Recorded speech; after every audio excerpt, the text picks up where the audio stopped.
మహాగణుడ, మౌనతుడ, సర్వశక్తుడ, మీ బంగారు పాదాల కోట్లాది స్తోత్రాలు స్తోత్రాలు స్తోత్రాలు స్తోత్రాలు స్తోత్రాలు స్తోత్రాలు స్తోత్రాలయ. మీ ఉచితమైన కృప చేత, దయచేత, కనికరము చేత అయా గనుడువు జీవాధిపతివైన మీ పాద సన్నిధిలో మిమ్మల్ని స్తుతించి, మిమ్మల్ని ఆరాధించి, మిమ్మల్ని గణపరిచి, ప్రభువా మీరు మాతో ఏం మాట్లాడనై ఉన్నారని ఆశ కలిగి ఉపవాసముతో మీ పాదాల దగ్గర మేము ఉంటుండగా శ్రేష్టమైన మాటలతో అయ్యా మమ్మల్ని బలపరచండి ప్రభువా. మీ దాసుని సిలువు చాటును మీరు మరుగుపరిచి అమూల్యమైన మాటలతో అయ్యా మా హృదయాన్ని తెప్పరల్ల చేయమని మీ పాదాలు పట్టుకున్నాం. అయ్యా కనికరించండి, మీ దాసుని మీ చాటును మరుగుపరచండి ప్రభువా. మీరే నిలబడి మీరు మాట్లాడమని, మమ్మల్ని ఆనందపరచమని, వచ్చిన మేము నా తండ్రి ఇక్కడి నుంచి మిమ్మల్ని మోసుకుని వెళ్ళే కృప మాకు దయచేయమని, అవి వింటున్న మాటల చేత ఈ వారమంతా నా తండ్రి అయ్యా ప్రత్యేకింపబడిన వారిగా బ్రతికే కృప మందరికీ అనుగ్రహించమని యేసు నామమున అడిగి ప్రార్థించి వేడుకుంటున్నాం తండ్రి, ఆమేన్.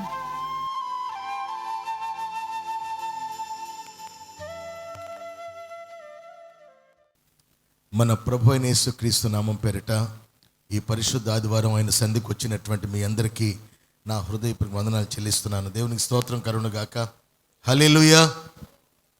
గడిచిన వారం నుంచి ఈ వారం వరకు మన పనులలో, ప్రయాణాల్లో, మన పిల్లల విషయంలో, పెద్దల యొక్క ప్రయాస విషయంలో అన్నిట్లో కూడా దేవాతి దేవుడు మనకు తోడుగా ఉండి కాపాడి మరి యొక్క వారాన్ని మనకు దేవుడు ఇచ్చినందుకు వచ్చినటువంటి ఈ క్రొత్త వారంలో మన బాధ్యతలన్నింటిలో కూడా, మన యొక్క పనులన్నింటిలో కూడా మన భక్తి ద్వారా, మన భక్తికి ఆధారమైన దేవుని ద్వారా మన పక్షంగా దేవుడు జరగబోతున్న వారంలో అద్భుతమైన కార్యాలు, ఆశ్చర్యమైన కార్యాలు, మన విశ్వాసానికి, మన యొక్క క్రియలకు తగిన, విశ్వాసానికి తగిన ప్రతిఫలము ఆయన ఇచ్చునుగాక.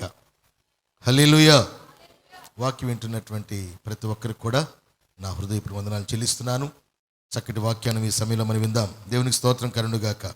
పరిశుద్ధ గ్రంథము నుండి తిమోతి మొదటి పత్రిక 6వ అధ్యాయం 12వ వచనం.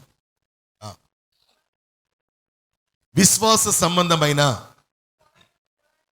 మంచి పోరాటము పోరాడము, నిత్య జీవమును చేపట్టుము.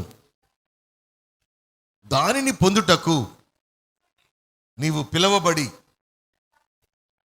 అనేక సాక్షుల ఎదుట మంచి ఒప్పుగోలు ఒప్పుకొంటివి. దేవునికి స్తోత్రం కలుగునుగాక. హల్లెలూయా. ప్రియ దేవుని బిడ్డలారా, ఈ చదువుకున్న వాక్య భాగంలో కొన్ని పాయింట్స్ మన విశ్వాస జీవితంలో నిదానంగా వాటిని పరీక్షిస్తూ, ఆ పరీక్షకు మనమైతే ఎలా ఉన్నాం అనేటువంటిది మనకు ఆపాదించుకుంటూ మనం బ్రతకాలి. అప్పుడు మన విశ్వాస జీవితంలో మనము గొప్ప బహుమానం పొందుకుంటాం. చదువుకునే వాళ్ళు వాళ్ళ చదువులో మంచి మార్కులు సంపాదించాలని, ఉద్యోగం చేసేవాళ్ళు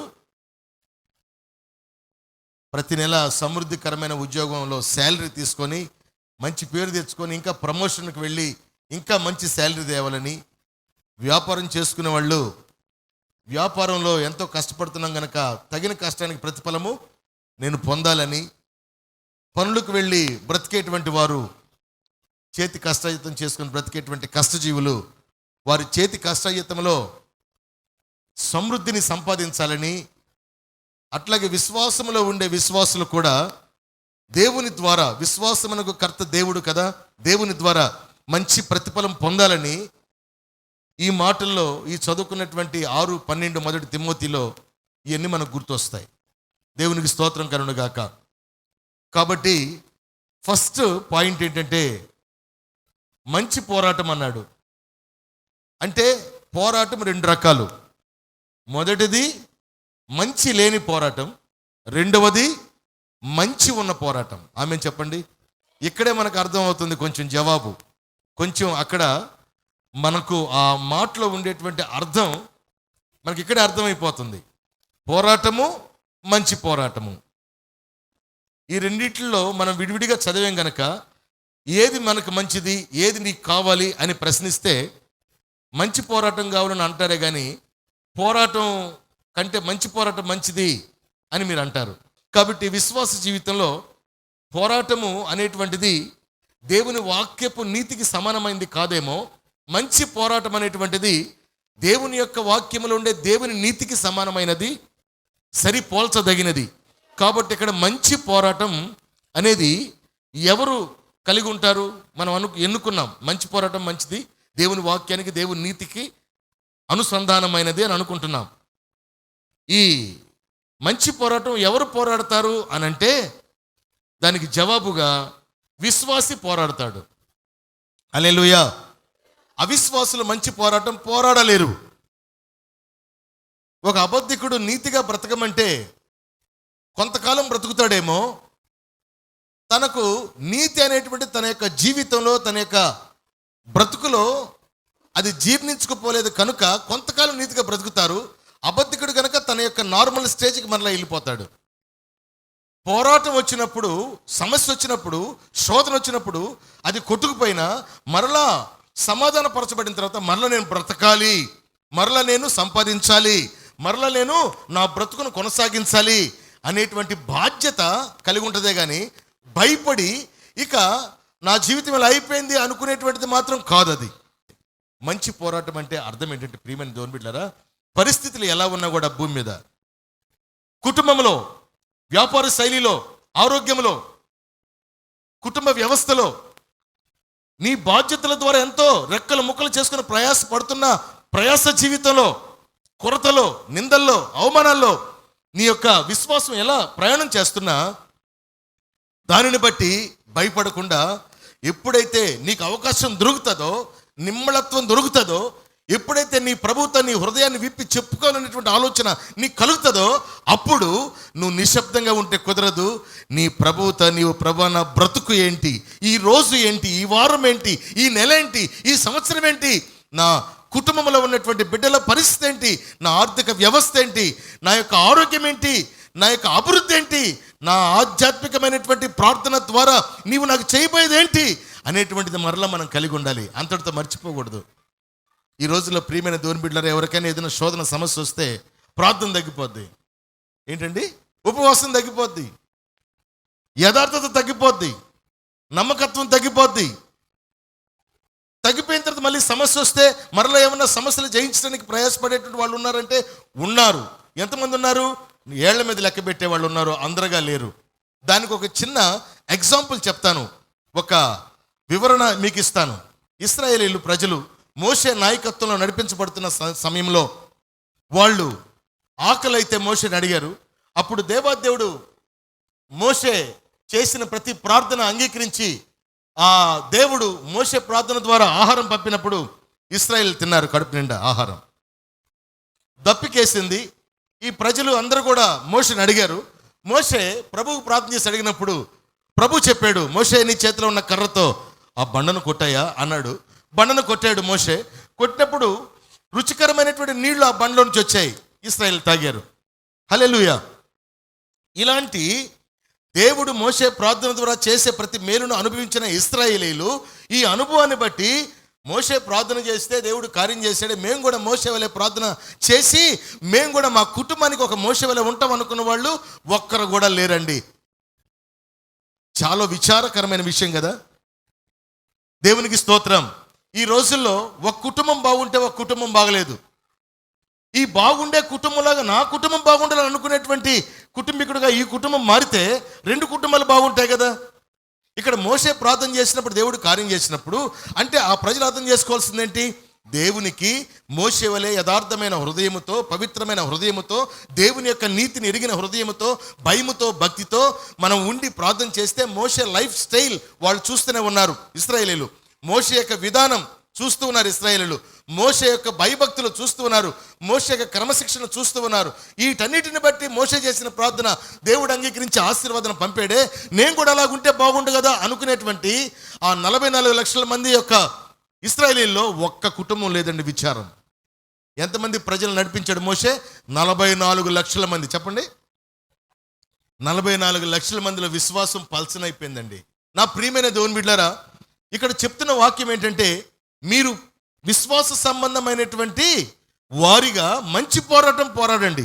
విశ్వాస సంబంధమైన వారంతా కూడా మంచి పోరాటం పోరాడకుండా పోరాడితే ఆ పోరాటానికి జవాబు రాదు. యేసుక్రీస్తు ప్రభువు శరీరధారిగా భూమి మీద ఉన్నప్పుడు ఆయన సిలువేయబడ్డాడు. సిలువేయబడ్డ కారణము పాపమును బట్టా, నీతిని బట్టా? యేసు ప్రభు పాపం చేశా సిలువేయబడింది, అక్రమం చేసి లోన్లు తీసుకుని ఎగ్గొట్టేసి, అవునా? అందుకే సిలువేయబడ్డా. దేనికి? నీతిని బట్టి. చెప్పండి, ఆయనలో పాపమరుదని నిరూపించలేరు. ఆయన్ని ఎందుకు పాపులకు వేయవలసిన శిక్ష వేశారంటే, పాపులను పాపం చేయొద్దు, పాపులను పాపం చేయొద్దు, మీరు నరకానికి వెళ్తారు, మీరు పరిశుద్ధంగా ఉండాలి, మీరు అపవిత్రపరచబడకూడదు, మీరు పవిత్రంగా ఉండాలి అని చెప్పినందుకు ప్రభువుని సిలువేశారు. హల్లెలూయా. అందుకే పరిశుద్ధ గ్రంథంలో ఒక మాట ఉంది.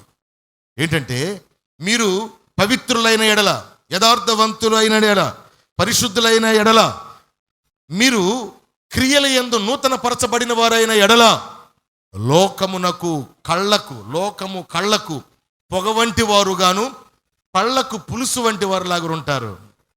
హల్లెలూయా. నీతి నిమిత్తమై బ్రతికేటువంటి వారంట నీతి లేని వారికి ఎలా ఉంటారో తెలుసా? కళ్ళకు పొగలాగా, పంటికి పులుసులాగా ఉంటారంట. ఈ భూమి మీద బ్రతుకుతున్న మన జీవితాలు నీతిగా ఉన్నట్లయితే లోకమునకు మనం ఎలా కనబడతామంటే పొగగాను పులుసుగాను ఉంటాం. అయినప్పటికీ ప్రభు అంటారు, వారే నా రాజ్య వారసత్వం కలిగిన వారు. నేను కూడా శరీరధారిగా భూమి మీద బ్రతికి ఉన్న దినాలలో పొగగా ఉన్నానేమో, పులుసుగా ఉన్నానేమో, నన్ను వాళ్ళు పొయ్యి ఆర్పినట్లుగా ఆర్పేశారేమో, నా దేవుడు సజీవుడై లేపాడు. లోకానికి ప్రభు ఒక రోజున పొగగా ఉండొచ్చు, పులుసుగా ఉండొచ్చు. అణగారిపోయాడా? పొయ్యి ఆపండ్రా, పొగ ఎక్కువైంది ఆపండ్రా అన్నట్టు ఆర్పేశారు. ప్రభు యొక్క నీతిని బట్టి సంపేయండిరా, చనిపోయాడా? నీతి ఎప్పుడుకి వర్ధిల్లుతుంది? నీతికి ఎవరిని దాన్ని కప్పెట్టలేరు. నిప్పుని వడిలో వేసుకొని క్షేమంకరంగా కూర్చునే వాళ్ళు ఉన్నారా? ఇంత నిప్పులు కుప్పని వడిలో వేసుకుని హాయి కూర్చునే వాళ్ళు ఉన్నారా? ఉన్నారా? దేవునికి స్తోత్రం కలుగునుగాక. ఈ లోకంలో నా ప్రియమైన దేవుని బిడ్డలారా, అనుకుంటున్నారు చాలామంది, ఏదో పోరాడుతున్నారు, భక్తి చేస్తూ ఉన్నారు, ఆ భక్తికి తగిన ప్రతిఫలం రాలేదు, కొంతకాలం భక్తి వదిలిపెట్టేస్తున్నారు, వదిలిపెట్టినాక ఇంకా ఘోరమైన స్థితికి వెళ్తున్నారు. వారి మీద ఉండేటువంటి దోషమును బట్టి కుటుంబం కూడా ఇంకా దిగజారిపోతుంది.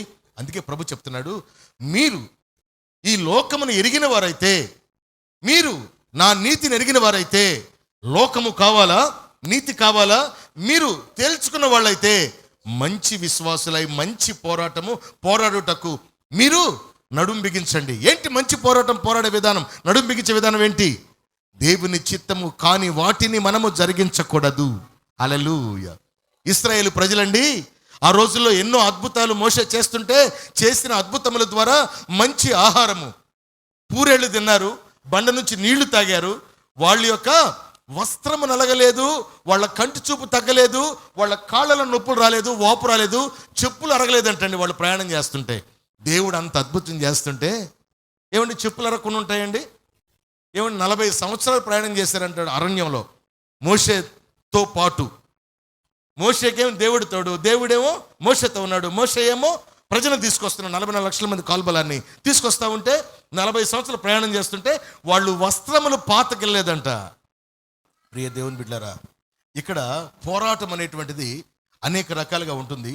విశ్వాసం అనేటువంటిది చాలామంది నేర్చుకుంటున్నారు. విశ్వాసంగా బ్రతకాలి, దేవునిలో అభివృద్ధి పొందాలి, జయ జీవితం పొందాలి, దీవెన పొందాలి, ఆశీర్వాదం పొందాలని ఎంతమందికి విశ్వాస జీవితంలో పోరాటంలో ఉండేటువంటి వారికి ఎంతమందికి సంతృప్తి, సంతోషము, ఆనందము, నేను దేవునిలోకి వచ్చిన తర్వాత ఈ వారమంతా, ఈ నెలంతా, ఈ సంవత్సరం అంతా చేసిన భక్తికి తగిన ప్రతిఫలం నేను పొందానని చెప్పుకోగలిగిన వాళ్ళు ఎంతమంది ఉన్నారని ఆలోచిస్తే చాలా తక్కువ అండి. భక్తి అంటే అండి, మంచి బట్టలు, కొత్త బట్టలు, మంచి సెంటు కొట్టి, మంచి షూ వేసుకొని, మంచి డ్రెస్ వేసుకొని, 20-30 వేల రూపాయలు డ్రెస్ వేసుకొని, 50,000 రూపాయలు డ్రెస్ వేసుకొని చర్చికి వెళ్ళి కూర్చుంటే ఆశీర్వాదం రాదండి. నీవు నీ హృదయాన్ని దేవుని పాదాల చెంత ప్రతిరోజు నీళ్లు కృమ్మరించినట్టుగా కృమ్మరించి ప్రార్థన చేసుకోవాలా. దేవునికి స్తోత్రం కలుగునుగాక. నీళ్ళు ఎలా కృమ్మరిస్తామండి? మురికి నీళ్లు, వాడి నీళ్ళు ఎలా పారేస్తాం? కుమ్మరిస్తాం కదా. ఆ రీతిగా ప్రభువా, బ్రతుకుతున్నటువంటి నా బ్రతుకులో ఉండేటువంటి విలువలేనటువంటి ఈ యొక్క అసౌకర్యమైన స్థితిలో నుంచి నన్ను సౌకర్యవంతమైన స్థితిలోనికి నడుపునట్లుగా, ఇదిగో నేను ఈ అసౌకర్యమైనటువంటి స్థితిని నీ పాదాలు పెడుతున్నాను, నీవు నాకు దాచి ఉంచిన సౌకర్యమైన స్థితిని నా జీవితంలోనికి పంపండి, దాని ద్వారా నేను బ్రతుకుతాను ప్రభువా అని ప్రార్థన చేస్తే చాలండి. మనం క్రొత్త బట్టలు వేసుకొని వెళ్ళి లేకపోయినా కూడా ఉన్నట్టుగా కనబడటం కాదు దేవుని దగ్గర. దేవుడు అంటాడు, నరుని యొక్క పైవేషమును చూసి నేను దీవించేవాడిని కాదు, నరుని యొక్క హృదయ అంతరంగంలో ఉండేటువంటి స్థితిని చూసి నేను దీవిస్తాను. ఈ రోజుల్లో దేవాతి దేవుడు చెప్పినట్టుగా నీ స్థితిని చూసి దేవుడు నిన్ను దీవిస్తే నీవు మంచి పోరాటం పోరాడుతున్నట్టు. ఆ పోరాటము ఎలాగూ నీకు సాధ్యమైందంటే నీ స్థితిని పైన మార్చుకోవటం కాదు, లోపల మార్చేటువంటి దేవునికి నీ స్థితిని నువ్వు నీళ్లు కుమ్మరించినందుకు దేవుడు కనికరించి నీ స్థితిని మార్చాడు కనుక ఆ మార్చబడిన స్థితిలో నీవు మంచి పోరాటం పోరాడినట్లుగా దేవుడు నీ స్థితిని మార్చి లోకాన్ని కనపరుస్తాడే. ఈ సాక్ష్యం కలిగి ఉండాలి ప్రతి ఒక్కరూ. మంచి పోరాటం కావాలండి విశ్వాసకి. పాస్టర్ గారికి వద్దా? పాస్టర్ గారికి కూడా కావాలండి. పాటలు పడేవాళ్ళకి వద్దా? పాటలు పడేవాళ్ళకి కావాలండి. ప్రవక్తలకు వద్దా? అపోస్తులకు వద్దా? సువార్థికులకు వద్దా? బోధకులకు వద్దా? కాపురులకు వద్దా? కావాలండి. పరిచయం చేసేవాళ్ళకి వద్దా? కావాలండి. ఏంటి? మంచి పోరాటం. మంచి పోరాటం ఎక్కడ స్టార్ట్ అవుతుంది? ప్రభు పాదాల చెంత మాత్రమేనా? కాదు, ఇంకా చాలా అడ్రస్లు ఉన్నాయి మంచి పోరాటం పోరాటానికి. నీ కుటుంబంలో మంచి పోరాటం పోరాడాలి. కుమారుడువో, కుమార్తెవో, అల్లుడువో, కోడలవో, తండ్రివో, తల్లివో, మామవో, అత్తవో, నీ కుటుంబంలో మంచి పోరాటం పోరాడాలి. ఆమేన్. లోకములో, లోక స్నేహ సంబంధాలలో, లోక సాంగత్యంలో, లోక మాటల్లో, లోక ఆలోచనల్లో, లోక సహవాసంలో మంచి పోరాటం పోరాడాలి. హల్లెలూయా. నీ సంపాదనలో అన్యాయమైన సంపాదన, అబద్ధాల సంపాదన, మోసపూరితమైన సంపాదన, చేయకూడని పనులు చేసే సంపాదన చాలా రకాలుగా ఉన్నాయి. మంచి పోరాటం పోరాడాలి సంపాదనలో. దేవునికి స్తోత్రం. చదువులో మంచి పోరాటం పోరాడాలి. హల్లెలూయా. జ్ఞానం వచ్చిన తర్వాత జ్ఞానం కలిగినటువంటి నీ జ్ఞానం దేవుని కృప ద్వారా సంపాదించుకున్నావు కనుక అది దేవునికి మహిమకరంగా ఉన్నట్టుగా నీ జ్ఞానం ఉపయోగించాలి. నీ జ్ఞానాన్ని వక్ర మార్గానికి, శాపానికి, పాపానికి, ఇష్టానికి నీ జ్ఞానం ఉపయోగించకూడదు. మంచి పోరాటం. చాలా అడ్రస్లు ఉన్నాయండి మంచి పోరాటం పోరాటానికి. ప్రభు దగ్గర ప్రార్థన చేయటమే కాదండి, ప్రార్థన చేసే ప్రతి ఒక్కరు దీవించబడతారా? పరిశుద్ధ గ్రంథంలో ఉంది, చేపలు పట్టేటువంటి చేపల జాలలు అంటండి. చేపలు ఏ టైంలో పడతారని అంటే ప్రపంచం తెలిసినటువంటి ఒక వాస్తవం. రాత్రిపూట చేపలు పడతారు, పొద్దున పూట చేపలు పడవు. ఎందుకంటే సూర్యకిరణాలు నీళ్ల మీద పడినప్పుడు వేటగాడు వచ్చి చేపలను పడతాడు కనుక అవి లోపలికి వెళ్ళిపోతాయి అనమాట. పగలు చేపలు పట్టరు, పగలు చేపలు పడవు. రాత్రిపూట అవి గాలి పీల్చుకోవడానికి, ఆహారం తినడానికి, బయటికి రావడానికి, ప్రయాణం చేసి బయటకు వచ్చి ఆహ్లాదాన్ని చూడటానికి, ఏదైనా క్రొత్త ఆహారం దొరికి తినడానికి నైట్ టైం బయటకు వస్తాయి చేపలు. కాబట్టి చేపలు పట్టే వేటగాళ్ళంతా నైట్ టైం సముద్రంలోకి వెళ్ళి చేపలు పడతారు. కానీ పేతురు అనేటువంటి ఒక శిష్యుడు కాకమునుపు ప్రభువుకి ఆయన చేపలు పట్టుకునేవాడు. చేపలు పట్ట నైట్ అంతా వెళ్ళాడు, ఒక్క చేప కూడా పడలా. ఆయన లైఫ్లో అదొక మిస్టరీ. ఆయన లైఫ్లో ఒక్క చేప కూడా పడలేదండి. ఆయన యొక్క అనుభవంలో ఒక్క చేప పడని రోజు లేదు. ఆ రోజే పడలా. ఉట్టి వల వేసుకొని రాత్రంతా అలిసిపోయి నిద్రలేక కళ్ళంతా కూడా ఆ సముద్రపు తేమతో కూడినటువంటి గాలితో ఎండిపోయి మంటలు పుట్టేస్తూ భయంకరమైన వేదనతో ఆ వల మెడ మీద వేసుకొని, భుజం మీద వేసుకొని మోసుకుంటూ వస్తూ ఉంటే తెల్లారిపోయింది. అప్పుడు ప్రభు ఎదురయ్యాడంటండి. ఎదురయ్యి ఒక మాట చెప్పాడంట, పేతురు ఏంటి అలా ఉన్నావు? చేపలు బాగా పట్టావా? ఏంటి అలా ఉన్నావు అని వదిలేస్తే పోయిండేది. ప్రభువా రాత్రంతా శ్రమ పడ్డాను, చేపలు బాగా పడ్డాయండి, ఏం చెప్పను? ఇదిగోండి ప్రభువా, ఖాళీ వల నా భుజమే చూస్తున్నారు కదా, ఎక్కడ పడ్డాయి ప్రభువా అన్నట్టుగా పేతురు వేదనతో అన్నాడు.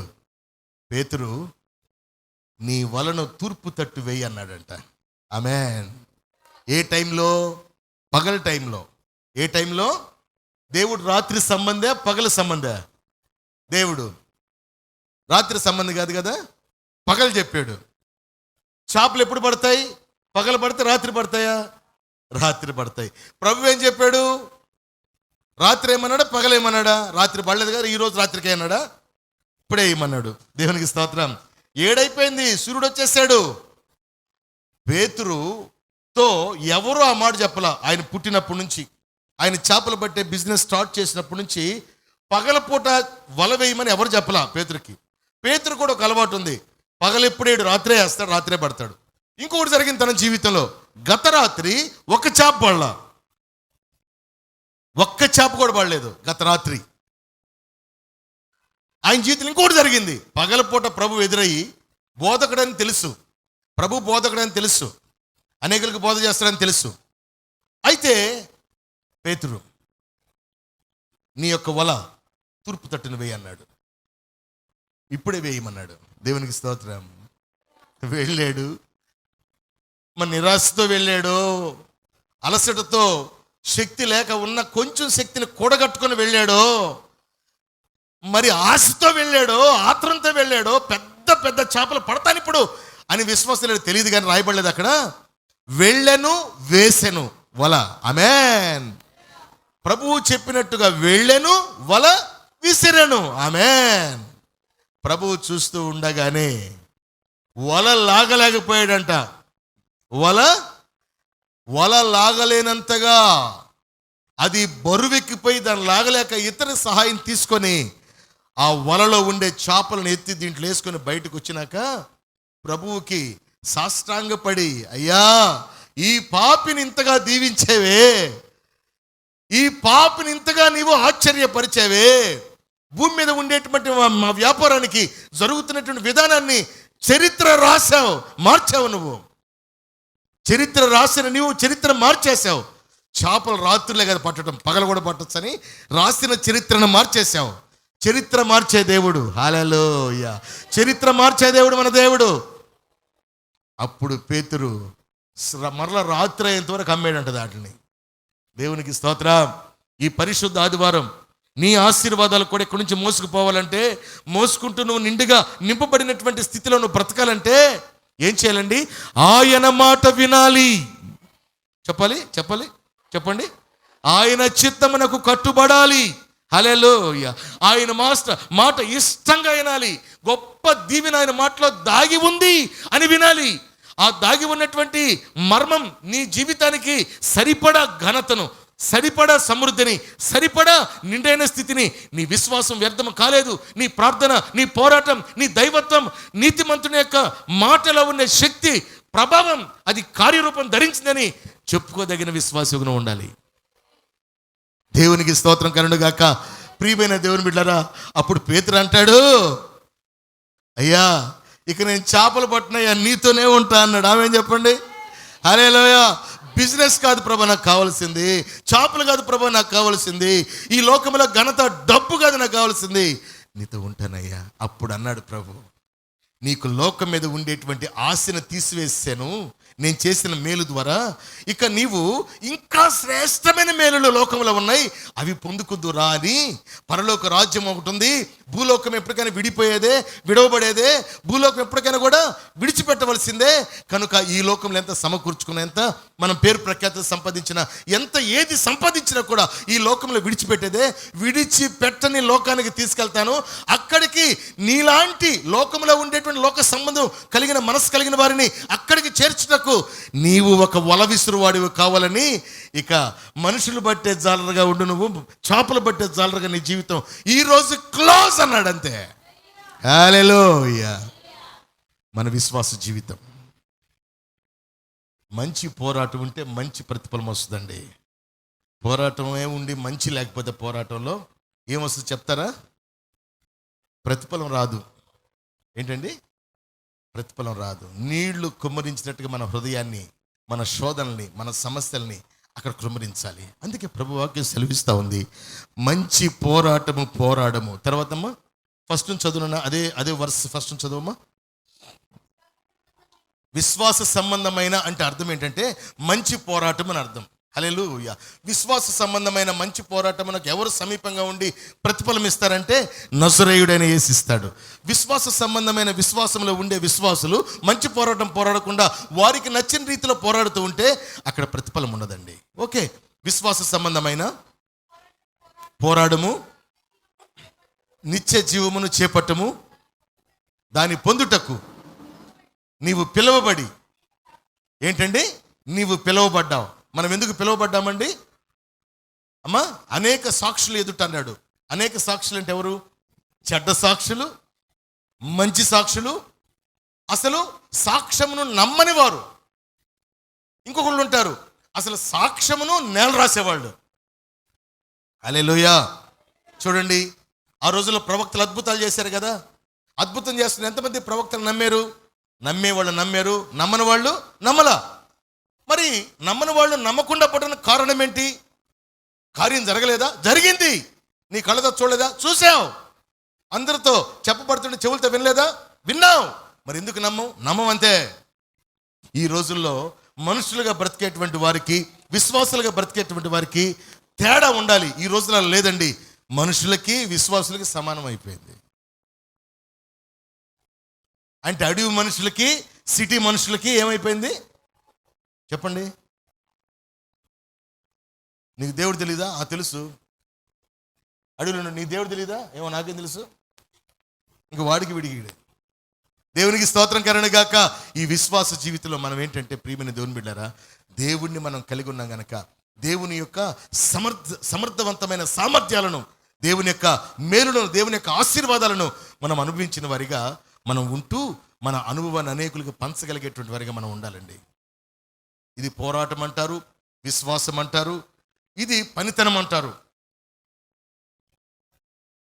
అనేక సాక్షులు ఎదుట నీవు బాప్తిసం తీసుకున్నావు. బాప్తిసం తీసుకున్నప్పుడు సంఘం చూస్తుంది, నీ భార్య నీ భర్త చూస్తుంది, నీ యొక్క బిడ్డలు చూస్తున్నారు, మధ్యాకాశంలో దురాత్మ సమూహాలు చూస్తున్నాయి, పరలోకమందున్న దేవదూతలు చూస్తున్నాయి, దేవుడు చూస్తున్నాడు బాప్తిసం తీసుకున్నాక. హల్లెలూయా. ఇంతమంది చూస్తారు బాప్తిసం. ఒక పెళ్ళి సైతాన్ని చూస్తుంది, మరణం చూస్తుంది, వీళ్ళు చంపాలని, సైతాన్ని వీళ్ళు పాడు చేయాలని చూస్తుంది, దేవుని దూతలు దీవించాలని చూస్తాయి, దేవుని వాగ్దానాలు వాళ్ళకు గుర్తొస్తుంటాయి, లోకం గుర్తొస్తుంటుంది, దేవుడు దీవించాలనుకుంటాడు, సాతాను నాశనం చేయాలనుకుంటాడు. ఒక మంచి కార్యం జరిగినా ఏం జరిగినా అక్కడ అన్నీ ప్రభావితమై ఉంటాయి, అన్నీ కూడా చుట్టుముట్టుంటాయి. కానీ వేటి ద్వారా నువ్వు బ్రతుకుతావు, వేటి ద్వారా జయిస్తావు, వేటి ద్వారా జయించినటువంటి జీవితం జీవిస్తావు, వేటి ద్వారా దేవునికి మహింకరంగా ఉంటావు, వేటి ద్వారా దేవునికి ఘనత ప్రభావాలు కలుగు చేస్తావు, వేటి ద్వారా నీకు కలిగి ఉన్న నీ కుటుంబ సభ్యులకు ఆత్మధైర్యాన్ని, ఆత్మస్థైర్యాన్ని నింపుతావు. దేని ద్వారా? నీవు జయించుట ద్వారా. ఆమేన్ చెప్పండి. చెప్పండి. నీవు మేలు కలిగి ఉండుట ద్వారా. ఆమేన్ చెప్పండి.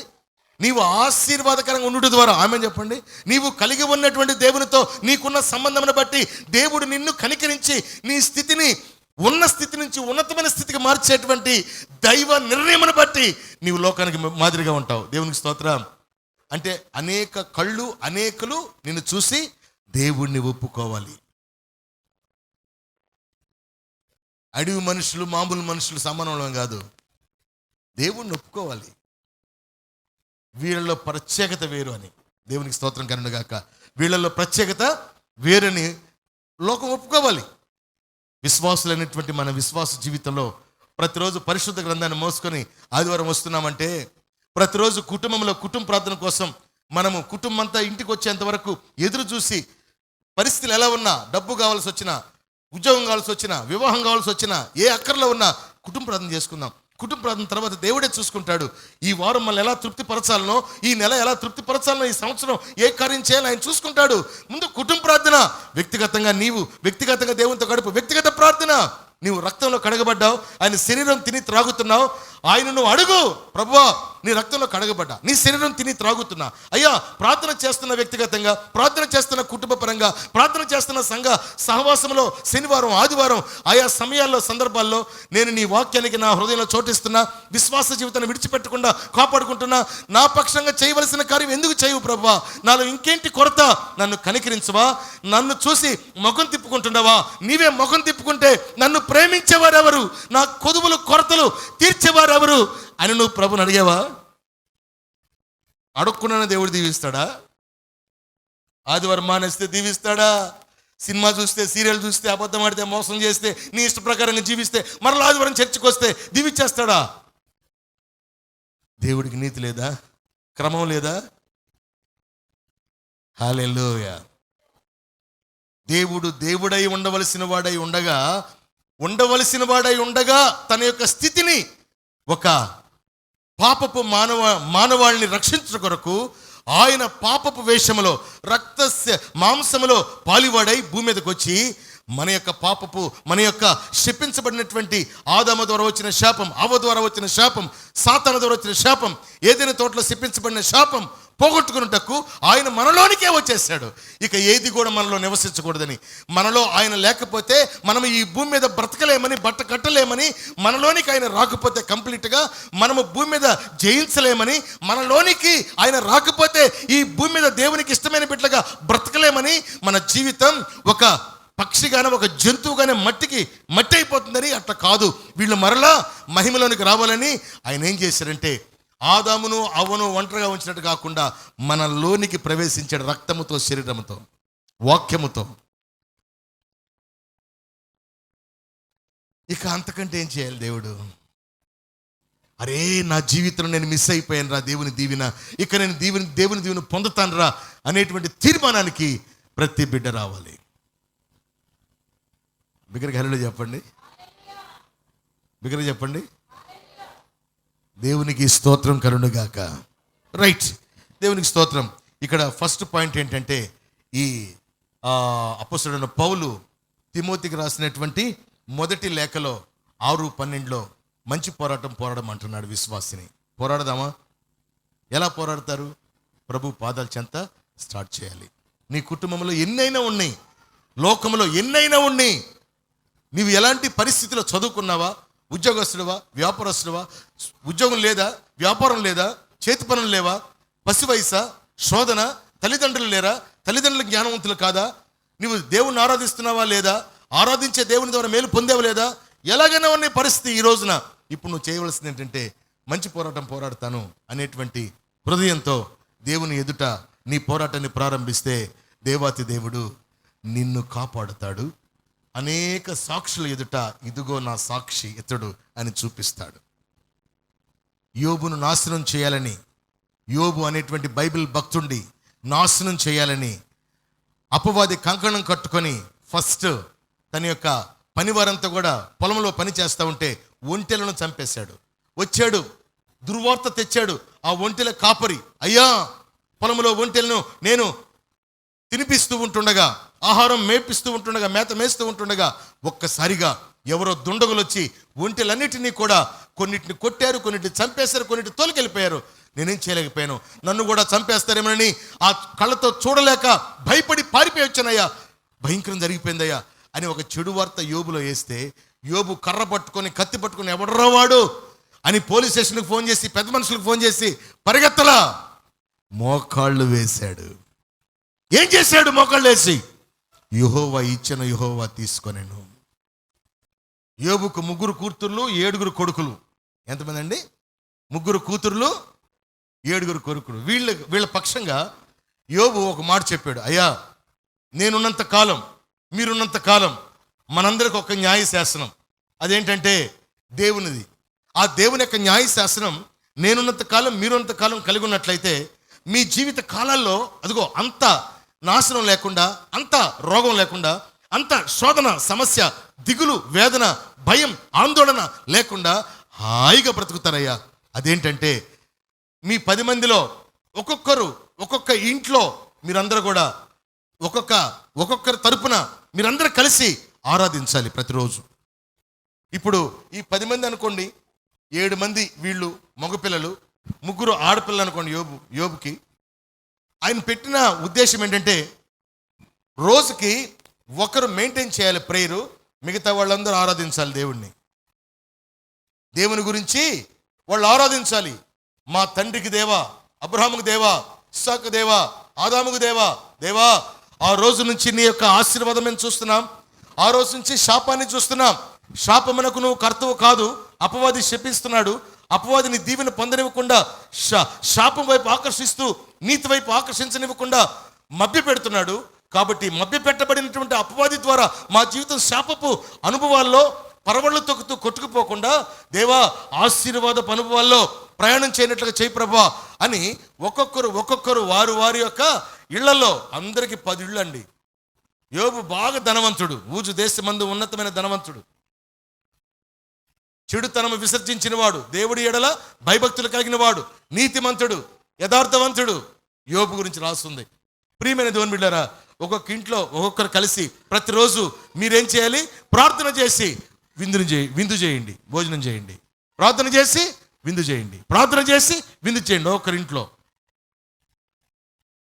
అలా జరుగుతున్న క్రమంలో తండ్రి చెప్పినటువంటి మాట ప్రకారంగా ఆ బిడ్డలు ప్రార్థన చేసుకుంటూ విందు చేసుకుంటూ ఒక్కొక్కింట్లో ప్రార్థన విందు, ప్రార్థన విందు, ప్రార్థన విందు, ప్రార్థన విందు, ప్రార్థన విందు జరుగుతూ ఉంది ఒక్కొక్కింట్లో తండ్రి చెప్పిన క్రమం చొప్పున. అయితే ఈలోపు ఆ ఒంటెలకు సంబంధించిన ఆ యొక్క పనివాడు వచ్చి ఏ రీతిగా దాసుడు చెవులో చెప్పాడు, ఒంట్లని చనిపోతున్నాయని, లాక్కెళ్ళిపోతున్నారు, కొట్టేస్తున్నారు, ఎదురెళ్తే చంపేస్తారని పారిపోయొచ్చారని చెప్పి అన్నాడు చూసారా. అదే రీతిగా అక్కడ యోబు కుటుంబంలో యోబు బిడ్డల యొక్క విందు జరుగుతున్న స్థలంలో, యోబు ఇంటి దగ్గర విందు జరుగుతున్న స్థలంలో ఒక పెద్ద గాలి వచ్చిందంట. ఏమొచ్చింది? గాలి వచ్చింది. ఏమొచ్చింది అండి? చెప్పండి. గాలి రాగా ఆ గాలి ఇంటిని కొట్టగా ప్రార్థన చేసుకొని విందు చేస్తా ఉన్నారు. ప్రార్థన అంతా అయిపోయింది, విందు చేస్తా ఉన్నారు. పెద్ద గాలి ఆ ఇంటిని కొట్టగా అంట ఆ ఇల్లు కూలిపోయిందంట, అందరూ చనిపోయారంటండి. ఈ వార్త తెచ్చాడు పనివాడు. ఎవరి దగ్గరికి? తండ్రి అయిన యోబు దగ్గరికి. అయ్యా, నీ బిడ్డలు క్రమము చొప్పున ప్రార్థన చేసి ముగించి విందు చేస్తూ ఉంటుండగా పెద్ద గాలి వచ్చి ఆ ఇంటిని కొట్టగా ఆ ఇల్లు అలాగు కూలి నీ 10 మంది బిడ్డల మీద పడగా వారి యొక్క కట్టడాల కింద చితికిపోయి నలిగిపోయి చనిపోయారయ్యా, తప్పించడానికి అవకాశం లేదా అని చెప్తే యోబు ఆ మాటకి ఏడ్చుకుంటూ వెళ్ళి గుణపాలు తెచ్చి తొవ్వి బాడీని బయటకు తీలా మోకాళ్ళేసి యెహోవా ఇచ్చిన యెహోవా తీసుకుని ప్రార్థన చేశారండి. దీన్ని ఏమంటారండి? మీరు చెప్తారా? మీ భాషలో చెప్పగలరా? కొంచెం చెప్పండి కొద్దిగా అమ్మా. ఇంకేమైనా చెప్పగలరా? అంతేనా? ఇంకేమైనా చెప్పగలరా? మీరు చెప్తారా? మంచి విశ్వాసం అంటే బాగుంటుంది. ఏ విశ్వాసం అది? మన ఈరోజు వాక్యం ఏంటంటే మంచి పోరాడాలంట. ఏం పోరాటం? పోరాటం కాదు, మంచి పోరాటం. విశ్వాసం కాదు, మంచి విశ్వాసం. ప్రార్థన కాదు, మంచి ప్రార్థన. హల్లెలూయా. దేవునికి మనలో అటు ఇటుగా ఉండేటువంటి ప్రార్థన, అటు ఇటుగా ఉండే విశ్వాసం, అటు ఇటుగా ఉండేటువంటి పోరాటం కాదు. కానీ మంచి మంచి మంచి. నువ్వు చదివినా మంచిగా చదువు, నీవు ఇంట్లో పనిచేసినా బాధ్యతగా మంచిగా చేయి, పొగడాలని చేయొద్దు. ఎవరినైనా మనం పాట పాడమంటే అందరికంటే నేను బాగా పాడతాను, నన్ను పొగడాల్సిందే పాస్టర్ గారు అన్నట్టుగా పాడబాకండి. మీకు గొంతు ఉన్నా లేకపోయినా, వాయిస్ ఎలాంటిదైనా ప్రార్థన చేయమంటే మీకు వచ్చినా రాకపోయినా, క్రొత్త విశ్వాసమైనా పాత విశ్వాసమైనా నువ్వు ప్రార్థన చేస్తూ ఉంటే దేవుని కనికరము కలగతదరా అని వినేవాళ్ళకి అనిపించాలి. నువ్వు ప్రార్థన చేస్తూ ఉంటే నేను ఎప్పుడైనా అలా ప్రార్థన చేసుకున్నానా నా కోసం, నా బిడ్డల కోసం అని వినేవాళ్ళకి అనిపించాలి. అలా చేయాలి ప్రార్థన. నేను ప్రార్థన చేసి స్పెషల్గా చేస్తా,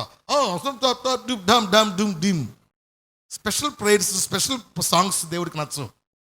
విరిగి నలిగిన హృదయం, ఆమె చెప్పండి. పాపము లేనటువంటి హృదయం, ఆమె చెప్పండి. కళ్ళబుల్లి మాటలు లేనటువంటి హృదయం. దేవునికి స్తోత్రం కరుణగాక. మనము నీతి నిమిత్తమై, ప్రార్థన నిమిత్తమై, మంచి పోరాటం నిమిత్తమై, మంచి విశ్వాసం నిమిత్తమై, మంచి కార్యాచరణ నిమిత్తమై బాధపడాలి. ఆమె చెప్పండి. పెనుముడిలో సేవ వర్ధిల్లాలని మళ్ళీ ప్రయాసపడ్డానండి. దేవుని చిత్తం కాదు, సైలెంట్ అయిపోయాను. మనము సైలెంట్ అయిపోయినా కూడా అక్కడ ప్రయాస మిగిలిపోవాలి. మనం సైలెంట్ అయిపోయినా మన పడ్డ ప్రయాసకి ఒకరు సాక్ష్యం చెప్పాలి. అక్కడ నేను కలిగి ఉన్నా, ఎంత ప్రయాసపడ్డా కదా.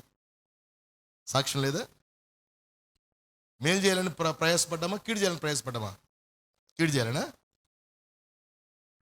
నీవు ప్రయాసపడి దరిద్రుడవైతే, నువ్వు ప్రయాసపడి వేదన చెందితే, ప్రయాసపడి కన్నీరు విడిస్తే, ప్రయాసపడి నీ రక్తమును చెమటగా మార్చి చెమట కార్చి ప్రయాసపడి నువ్వు సైలెంట్ అయిపోతే దేవుడు దానికి ప్రతిఫలం ఇస్తాడంట. ఆమె చెప్పండి. అట్లా ఇస్తాడు దేవుడు. ఏం లేకుండా బాగా పూల పానుపు మీద కూర్చొని వెళ్ళటం కాదు. యేసు ప్రభు పూల పానుపు మీద తిరగలా సేవ చేస్తా. యేసు ప్రభు 3 పూట్ల కడుపు నిండా తిన్నాడు కూడా కాదు. ఎప్పుడు తిన్నాడో ఎప్పుడు పడుకున్నాడో కూడా తెలియదు. ప్రయాసతో ప్రపంచాన్ని ఏం చేశాడు? ఆయన్ని విశ్వసించిన వారికి పరలోకం ఇచ్చాడు. విశ్వసించిన వాడికి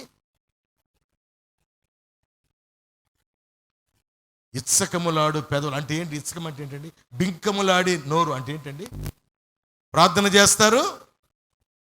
ఇంకో మాట చెప్తారా? ప్రార్థన చేయని వారిలాగా ప్రవర్తిస్తారు.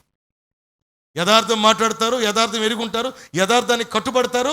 మళ్ళీ యథార్థతలు కానటువంటి వారు, కట్టుబడిన వారు, ఎరగని వారు ఎలాంటి వాళ్ళు అలా కూడా బ్రతుకుతారు. వాళ్ళే బింకంలాడు వాళ్ళు, వాళ్ళే ఇచ్చకంలాడు వాళ్ళు. వాళ్ళలాగా ఉంటే దరిద్రులు అయిపోతారంటండి. దరిద్రులు అంటే అర్థం ఏంటో తెలుసండి? పనికి రాని వారు అని అర్థం. పాటలో కూడా ఉంది కదా, పనికి రాని నన్ను నీవు పైకి లేపితివి క్రీస్తనే. ఎక్కడ? క్రీస్తు అనే బండ. బండ అంటే అర్థం ఏంటండి? ఎప్పటికీ స్థిరమైనది. మొగలరాజపురం కొండ పగలగొట్టేయచ్చు, బాంబులు పెట్టి బ్లాస్ట్ చేసి కదా, మల్లాటలు పెట్టి పగలగొట్టచ్చు. కొండపండి కిల్లా కొండను కూడా. కొండ దగ్గరికి వెళ్ళి చూడండి, ఇక్కడ నుంచి నున్న కనబడుతుంది. దగ్గరికి వెళ్ళి చూడండి, అన్ని ముక్కలు పెచ్చులే ఉంటుంది. కానీ ప్రభు యొక్క జీవితం ఎలా ఉంటుంది అంటే, ప్రియమైన దేవుని బిడ్డలారా, మనకు స్థిరంగా ఉంటుంది. ఆయన దేహం మనల్ని స్థిరపరచడం కొరకై ముక్కలు చెక్కలుగా పెచ్చులుగా లేచిపోయింది. ఈ భూమి మీద జీవిస్తున్న మన జీవితాల్లో ప్రియమైన దేవుని బిడ్డలారా, ఇచ్చకములాడు వారు, బింకములాడు వారిగా మన యొక్క ప్రార్థన జీవితం ఉండకుండా, మన విశ్వాస జీవితం ఉండకుండా ఎలా ఉండాలండి? స్థిరమైనటువంటి క్రీస్తు మీద కట్టబడిందిగా ఉండాలి. క్రీస్తు మీద కట్టబడినటువంటి కుటుంబాలు ఎలా ఉంటాయంటే, క్రీస్తు ఏ రీతిగా అనేక శ్రమలను పొంది ఈ లోకమును జయించాడో, నీవు కూడా అనేక శ్రమల గుండా ఈ లోకమును జయించినటువంటి జీవితము నీవు లోకానికి ప్రతిబింబించాలి. మనలో కూడా ప్రభు కనబడితే లోకములో అనేకులు వీళ్ళు దేవుని బిడ్డలు అని చెప్పాలి. ఆమేన్.